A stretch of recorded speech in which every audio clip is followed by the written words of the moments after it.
कभी कभी ना सबसे अजीब और उलझी हुई बातें ही हमें ये सिखाती हैं कि लोग असल में एक दूसरे से कैसे जुड़ते हैं। तो आज हम रोजमर्रा की बातचीत में छिपे एक ऐसे ही गहरे मतलब को समझने की कोशिश करेंगे। अब जरा इस लाइन पर गौर कीजिए। हैंडबैंड का थोला जी नाचा बहन का होए। सुनने में बिल्कुल बेमतलब लगता है ना, एक पहेली जैसी। और आज हम सब मिलकर इसी पहेली को सुलझाने वाले हैं। तो सवाल ये उठता है कि भाई यहाँ असल में कहा क्या जा रहा है? क्या ये बस कुछ भी ऊटपटांग शब्द हैं या फिर इसके पीछे कोई गहरा राज छिपा है? चलिए इस बातचीत की एक एक परत को खोलकर देखते हैं। ठीक है, तो इस पहेली को सुलझाने के लिए सबसे पहले हमें सबूतों पर नजर डालनी होगी। चलिए पूरी बातचीत को लाइन बाय लाइन ठीक वैसे ही देखते हैं जैसे वो हुई थी। तो कहानी की शुरुआत होती है एक बहुत ही सीधे साधे और साफ निर्देश से। चलो चलते हैं। इसमें कुछ भी छिपा हुआ नहीं है, मतलब एकदम साफ है, कहीं जाने की बात हो रही है। पर जवाब फौरन नहीं आता। दूसरा इंसान पूछता है का। अब ये एक छोटा सा शब्द है, लेकिन ये हमें बहुत कुछ बताता है। ऐसा लगता है जैसे उनका ध्यान कहीं और था, या शायद वो बातचीत के लिए तैयार ही नहीं थे। एक छोटा सा डिस्कनेक्ट है यहाँ पर। और बस यहीं से बातचीत एक बहुत ही अजीब मोड़ ले लेती है। जवाब आता है हैंडबैंड का थोला जिनाचा बहन का होए। यही लाइन हमारी पूरी पहेली का सेंटर पॉइंट है।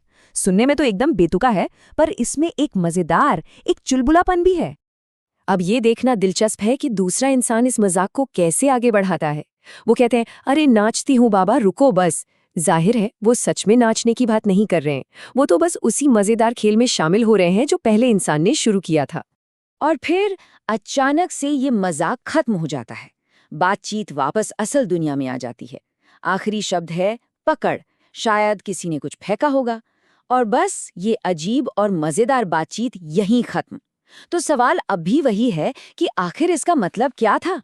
तो चलिए अब जासूस की तरह इन सारे सुरागों को एक एक करके जोड़ते हैं। हम इन खास जुमलों को तोड़कर ये पता लगाएंगे कि शब्दों के पीछे असल में चल क्या रहा था। देखिए, सबसे मजेदार बात यही है कि जो शब्द बोले गए और जो उनका असली मतलब था, उसमें जमीन आसमान का फर्क है। एक तरफ है बेतुके बेमतलब शब्द और दूसरी तरफ है एक मजेदार छेड़ने वाला अंदाज, बिल्कुल वैसा जैसा अक्सर दोस्तों के बीच होता है। और ये एक बेहतरीन उदाहरण है कि कैसे एक ही शब्द का मतलब सिचुएशन के हिसाब से पूरी तरह बदल जाता है। यहाँ बाबा का मतलब पापा या दादाजी नहीं है, ये तो दोस्तों के बीच इस्तेमाल होने वाला एक इनफॉर्मल शब्द है। जैसे हम कहते हैं ना, अरे यार या सुनो दोस्त। ठीक उसी तरह अरे नाचती हूँ कहने का मतलब ये नहीं है कि वो सच में नाचने वाले हैं। नहीं, ये तो मजाक को मजाक में ही स्वीकार करने का एक तरीका है। ये दिखाता है कि जवाब सामने वाले के टोन से एकदम मैच कर रहा है। ये एक तरह का भाषाई खेल है। तो अब हमारे पास सारे सुराग आ चुके हैं और यही वो पॉइंट है जहां सब कुछ साफ होने लगता है। इन छोटे छोटे टुकड़ों को जोड़कर हम उस पूरे सीन को, उस पल को फिर से बना सकते हैं। जब हम इन सारी चीजों को एक साथ देखते हैं, मतलब माहौल एकदम इनफॉर्मल है, रिश्ता काफी गहरा और दोस्ताना है, मजेदार नोक-झोंक चल रही है और सब कुछ जल्दबाजी में हो रहा है, तो तस्वीर एकदम साफ हो जाती है। ये उन लोगों के बीच का एक हल्का-फुल्का पल था जो एक दूसरे को बहुत अच्छे से जानते हैं। और बस यहीं हमारी पहेली सुलझ जाती है। असली राज शब्दों में था ही नहीं, वो तो बोलने वालों के रिश्ते में छिपा था। बात ये नहीं थी कि डिक्शनरी में उन शब्दों का मतलब क्या है, बात ये थी कि वो दोनों एक दूसरे को कितना समझते हैं। ये दोस्ती की भाषा थी। तो इस छोटी सी, थोड़ी बेतुकी सी बातचीत का हमारे रोज की जिंदगी से क्या लेना देना है? सच पूछिए तो बहुत कुछ। ये छोटा सा उदाहरण हमें सुनने की कला के बारे में एक बहुत बड़ा सबक सिखाता है। हर बातचीत में शब्दों के नीचे एक और कहानी चल रही होती है, एक सबटेक्स्ट, मतलब भावनाओं की, इरादों की एक छिपी हुई परत। तो असल में सुनना सिर्फ शब्दों को सुनना नहीं है, बल्कि उस बात को भी सुनना है जो कहीं नहीं जा रही। तो सवाल है, इस छिपे हुए मतलब को कैसे सुना जाए?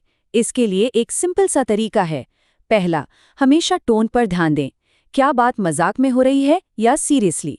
दूसरा, खास शब्दों को पहचानिए। क्या ये कोई अंदर का मजाक है या कोई मुहावरा?